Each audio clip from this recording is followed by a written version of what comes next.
तस्मै श्री गुरुवे नमः। नमस्कार साथियों, स्वागत है आप सभी भावी अध्यापक अध्यापिकाओं का हमारे यूट्यूब चैनल उदयाचलम संस्थान में। साथियों, हम लोगों ने रुचिरा कक्षा 6 में जो पुस्तक चलती है उसके 12 चैप्टरों का द्वादश अध्याय का अध्ययन कर लिया है। उसके अंतर्गत 12वें अध्याय में त्वम दशमः अस्सी ये चैप्टर आ रहा था। संस्कृत गणना सिखाई जा रही थी, वहाँ पे गणना का अध्ययन कराया गया उस चैप्टर में। अब इस चैप्टर में फिर विमानयानम रचयामः, यह इस शीर्षक के नाम से गीत आ रहे हैं या फिर श्लोक आ रहे हैं। श्लोक रचे गए हैं और इसको गीत के रूप में गाना है हम लोगों को। इसे संस्कृत गीत कह सकते हैं। संस्कृत गीत है और इन गीतों में जो भाव छिपे हैं वह समष्टि के हित का निहित, समष्टि का हित हो ऐसा लेखक का, ऐसा कवि का भाव है। तो इसके जो राइटर हैं डॉक्टर विश्वास है, डॉक्टर विश्वास इसके राइटर हैं। तो कवि ने संस्कृत के इस गीत के माध्यम से समष्टि के हित में अपनी भावनाओं को उड़ेला है इन पंक्तियों में। इसको पढ़ लेते हैं, फिर इसमें शब्दार्थ है और फिर इसका अभ्यास पढ़ेंगे। कैसे संस्कृत में गीत गाए जाते हैं, लय में उनको कैसे लयबद्ध होकर समूह में कैसे गाया जाता है, यह भी इस अभ्यास के माध्यम से सिखाया गया है, हम लोगों को सिखाया जा रहा है। वो संगीत के माध्यम से कैसे नीरस चीज़ों को भी सरस बनाया जा सकता है और कठिन से कठिन चीज़ों को भी अत्यंत ही रोचक और सरल तरीके से सिखाया जाए बालकों को, यही प्रयास है लेखक का। तो इसको पहले वाचन करेंगे हम लोग, फिर इसका भावार्थ पढ़ेंगे।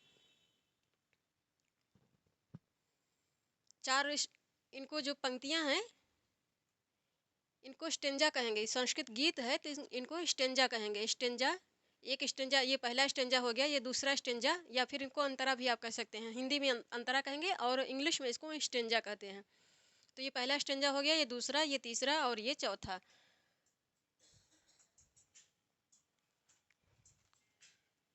तो अब हम लोग पहले इनका वाचन कर लेते हैं, फिर इनके भावार्थ और इनमें जो व्याकरण की दृष्टि से चीज़ें आ रही हैं उन पर चर्चा करेंगे।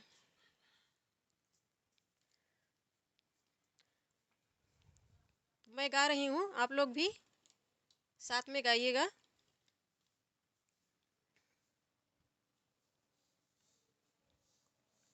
राघव है, राघव माधव।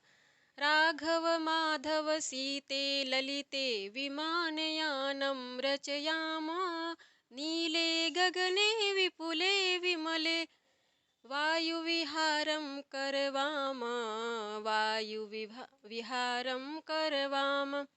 राघव माधव सीते ललिते विमानयानं रचयामः, नीले गगने विपुले विमले, नीले गगने विपुले विमले वायुविहारं करवामः, वायुविहारं करवामः।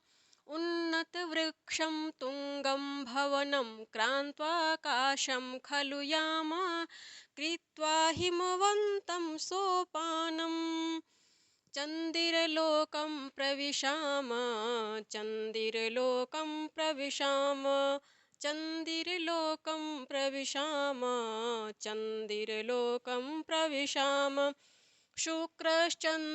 शुक्रश्चन्द्रः सूर्यो गुरुरिति शुक्रश्चन्द्रः सूर्यो गुरुरिति ग्रहान् हि सर्वान् गणयामः, विविधाः सुन्दरताराश्चित्वा मौक्तिकहारं रचयामः, मौक्तिकहारं रचयामः, मौक्तिकहारं रचयामः, मौक्तिकहारं रचयामः। अम्बुदमालाम् अम्बरभूषाम्, अम्बुदमालाम् अम्बरभूषाम् आदायैव हि प्रतियामः, दुःखितपीडितकृषिकजनानां गृहेषु हर्षं जनयामः, गृहेषु हर्षं जनयामः, गृहेषु गृहेषु हर्षं जनयाम, गृहेषु हर्षं जनयाम। ये हो गया इसका वाचन, बहुत ही सुंदर है ये। इसको ऐसे ही लय में गाइए। राघव माधव सीते ललिते विमानयानं रचयाम, नीले गगने विपुले विमले, नीले गगने विपुले विमले, वायुविहारं करवाम, वायुविहारं करवाम। उन्नतवृक्षं तुङ्गं भवनं क्रान्त्वाकाशं खलु याम, कृत्वा हिमवन्तं सोपानं चन्दिरलोकं प्रविशाम, चन्दिरलोकं प्रविशाम, चन्दिरलोकं प्रविशाम, चन्दिरलोकं प्रविशाम। शुक्रश्चन्द्रः सूर्यो गुरुरिति गृहान् हि सर्वान् गणयाम, शुक्रोश्चन्द्र शुक्रश्चन्द्रः सूर्यो गुरुरिति शुक्रोश्चन्द्रः सूर्यो गुरुरिति ग्रहान् हि सर्वान् गणयाम, विविधाः सुन्दरताराश्चित्वा मौक्तिकहारं रचयाम, मौक्तिकहारं रचयाम, मौक्तिकहारं रचयाम, मौक्तिकहारं रचयाम।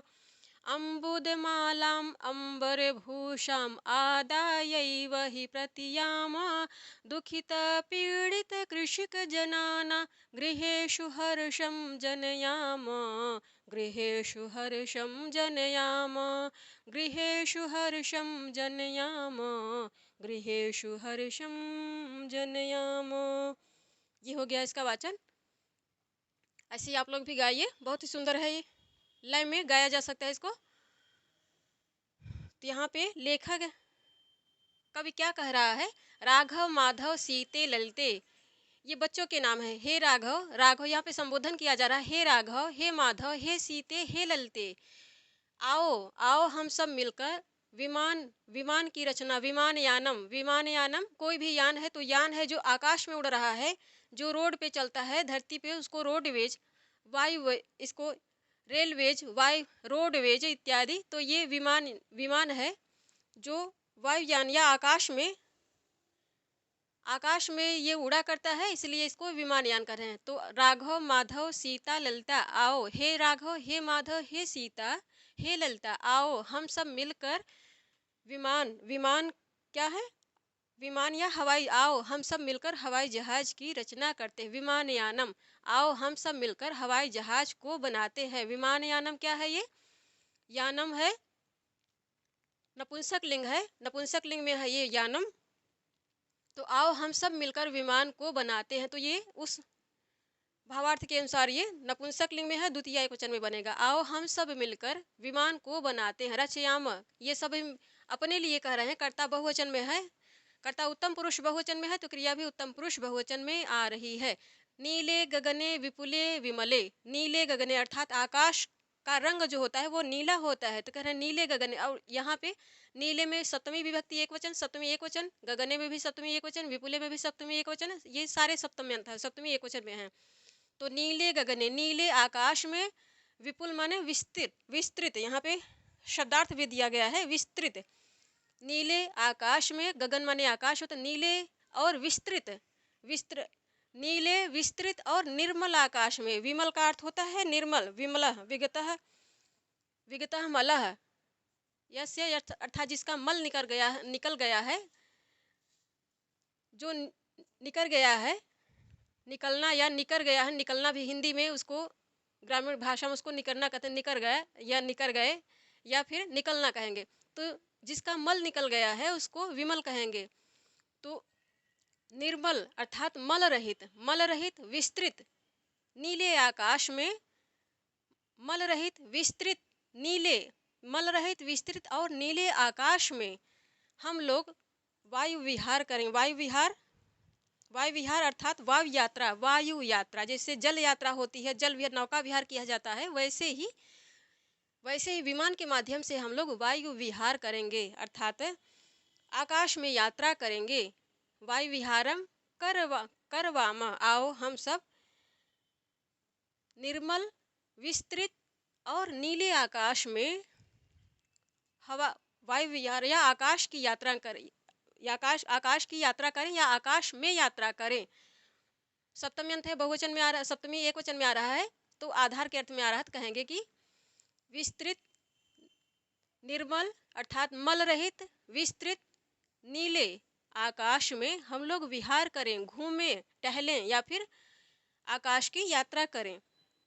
ये इसका भावार्थ हो गया। उन्नत वृक्षम तुंगम भवनम, उन्नत वृक्षम, वृक्षम ऊंचे, वृक्ष ऊंचे होते हैं, ऊंचे वृक्षों को, ऊंचे भवनों को, तुंग, तुंग माने भवन, भवन की ऊंचाई को तुंग कहते, तुंगम ऊंचा, तो ऊंचे वृक्षों को और ऊंचे भवनों को, यहाँ पे क्रांतवा, यहाँ पे सब द्वितीयांत बने हैं, द्वितीय एक वचन में बना है, भवनम द्वितीय एक वचन में है, तुंगम द्वितीय एक वचन में है और वृक्षम भी द्वितीय एक वचन में। वृक्षम, वृक्ष पुल्लिंग शब्द है, तुंग इसी के विशेषण के रूप में आ रहा है, तो यह भी उस समानलिंग समान विभक्ति में आ रहा है। तो ऊंचे वृक्षों को, ऊंचे भवनों को, क्रांतवा, क्रांतवा अर्थात पार करके, इनकी ऊंचाई को भी हम पार करके आकाश में, आकाश खुले आकाश में, याम का अर्थ है जाना, खुले आकाश में पहुंच जाए, यहाँ पे दिया गया है।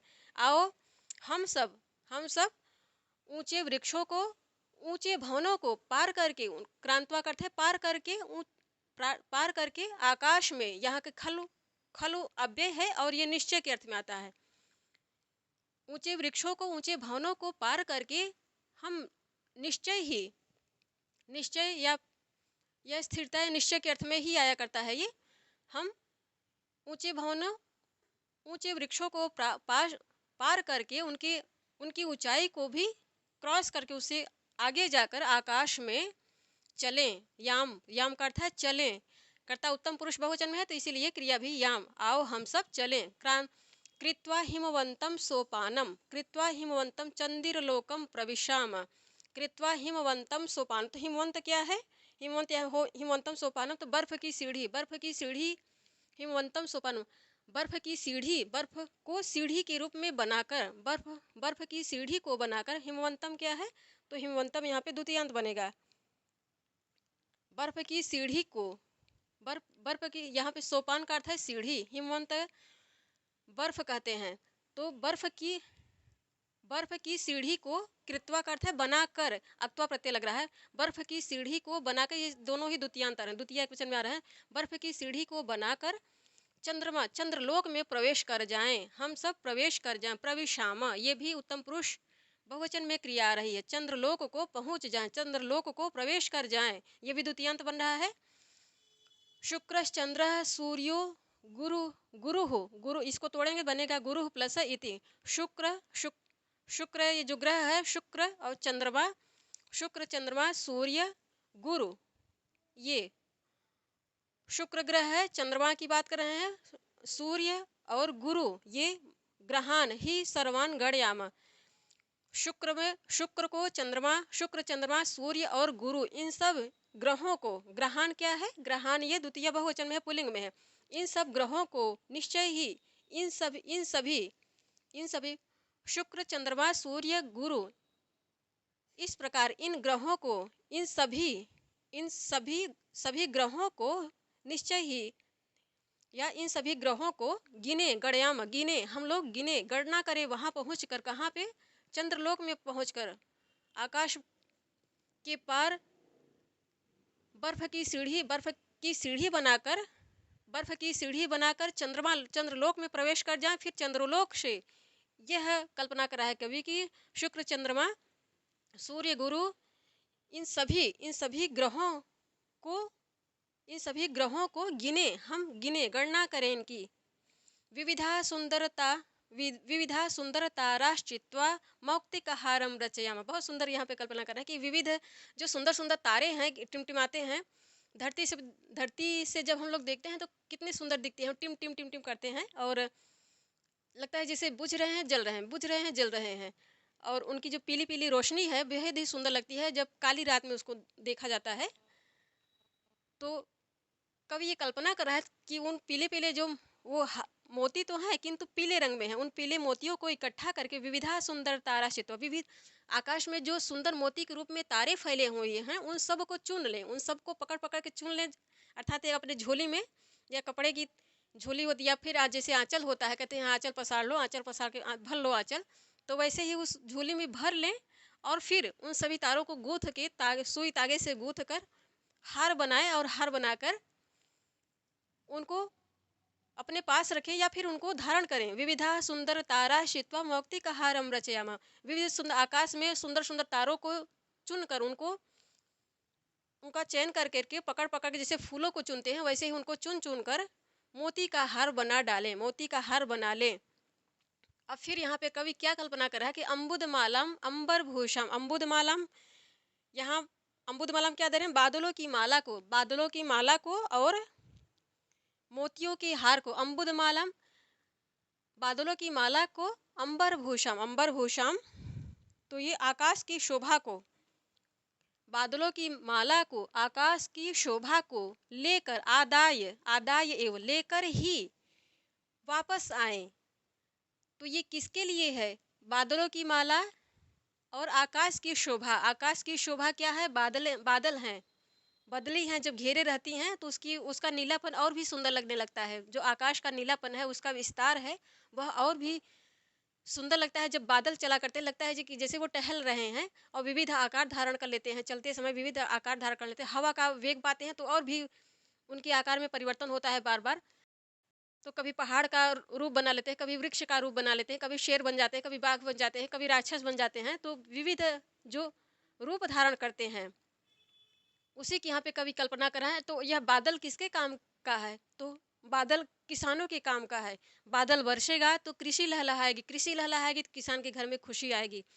अन्यथा जब बादल नहीं बरसते हैं, प्राकृतिक वर्षा कम होती है तो किसानों को बेहद ही कष्ट होता है, क्योंकि किसानी जो है, किसान सिंचाई व्यवस्था जो है वह बेहद ही महंगी पड़ती है।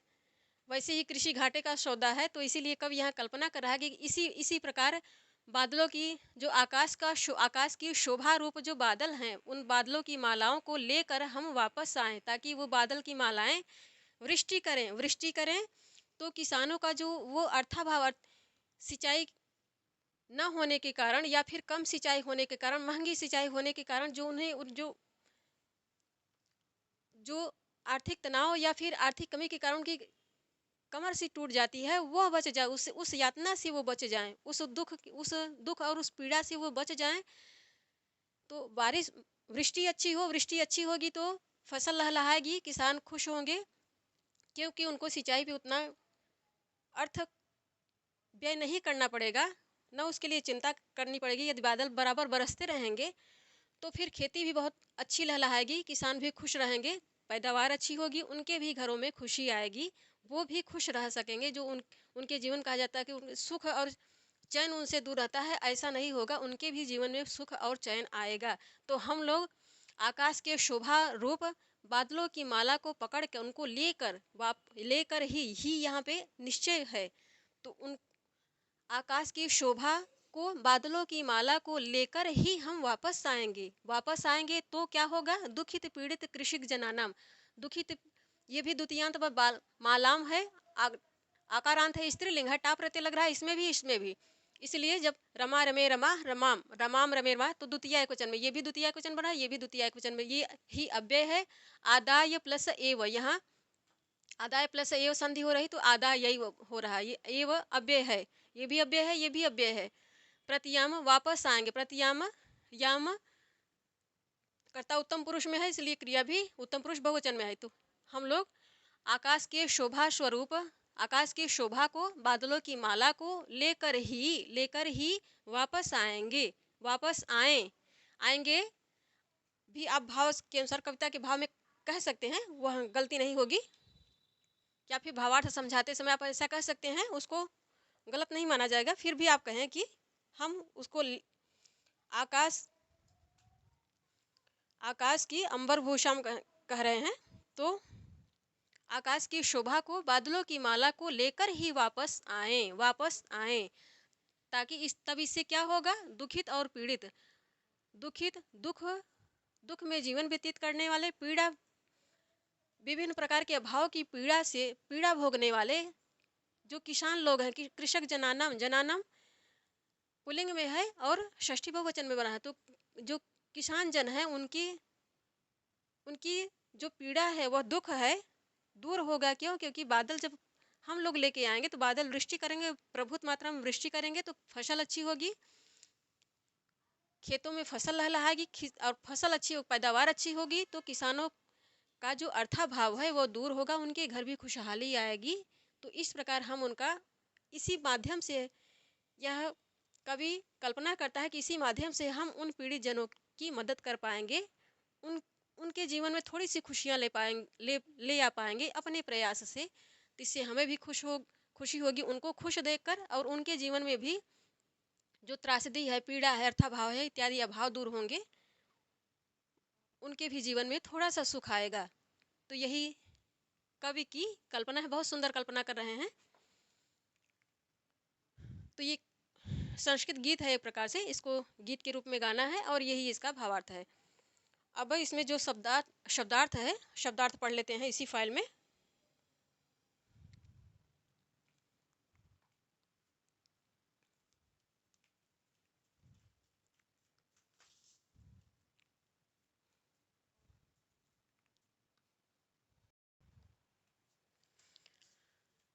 अब त्रयोदश पाठ अर्थात 13वें चैप्टर का विमानयानम रचयामः, इस शीर्षक के अंतर्गत जो शब्दार्थ आ रहा है उसको इसी के साथ पढ़ लेते हैं। तो विमानयानम हवाई जहाज, एरोप्लेन इंग्लिश में इसको एरोप्लेन कहेंगे। रचयामा हम बनाएं, शुड मेक इंग्लिश में इसको कहेंगे। विपुले शुड मेक इसलिए क्योंकि यहाँ पे कर्ता उत्तम पुरुष का है, तो बनाना चाहिए, इंग्लिश में इसका भाव होगा बनाना चाहिए हमें। विपुले तो विस्तृत आकाश में, विपुले विस्तृत आकाश में, एक्सपेंसिव विमले निर्मल आकाश में, इसका इंग्लिश में भावार्थ होगा क्लियर, क्लियर या साफ स्पष्ट। वायु विहारम वायु यात्रा आकाश में यात्रा, तो फ्लाइंग इन द स्काई। करवामा हम करें, शुड डू। उन्नत वृक्षम ऊंचे वृक्षों को, हाई ट्री इंग्लिश में कहेंगे। तुंगम ऊंचा, इंग्लिश में इसको हाई कहेंगे। क्रांतवा पार करके, क्रॉसिंग ओवर इंग्लिश में इसको क्रॉसिंग ओवर बोलेंगे। याम याम का अर्थ है हम चलें। शुड गो इंग्लिश में होगा इसका अर्थ। हिमवंतम सोपानम बर्फ की सीढ़ी को, आइस लैडर इसको इंग्लिश में कहेंगे। चंद्रलोकम चंद्रलोक को तो मून लैंड इंग्लिश में कहेंगे। प्रविशामा हम प्रवेश करें। शुड इंटर इंग्लिश में होगा इसका अर्थ। गणयामा हम गिने, शुड काउंट इंग्लिश में इसका अर्थ होगा। चित्वा का अर्थ है चुनकर। पिकिंग अप इंग्लिश में इसको कहेंगे। मौक्तिकहार मोतियों के हार को, तो पर्ल नेकलेस इंग्लिश में कहेंगे। अम्बुदमाला बादलों की माला को, क्लाउड गार्लैंड इंग्लिश में कहेंगे। गार्लैंड माने माला होता है। अंबरभूषम आकाश की शोभा को, तो ब्यूटी ऑफ स्काई। फिर प्रतियामा हम लौटें, शुड रिटर्न इंग्लिश में कहेंगे। जनयामा हम उत्पन्न करें, शुड क्रिएट इंग्लिश में कहेंगे शुड क्रिएट। आदाय आदाय का अर्थ है लेकर, लेकर अर्थात ग्रहण करके इंग्लिश में कहेंगे। तो ये विमानयानम रचयामा 13वें चैप्टर का अध्ययन हम लोगों ने कर लिया। तो ये पाठ्य सामग्री है, जितनी सामग्री आ रही थी। अब इसके पश्चात हम लोग अभ्यास पढ़ेंगे। जो इस संस्कृत गीत के अंतर्गत जो भी अभ्यास, जो भी व्याकरण के नियम आ रहे हैं, वो सब अभ्यास में दूसरी सेकंड फाइल में हम लोग पढ़ेंगे। तो धन्यवाद साथियों आप सभी का।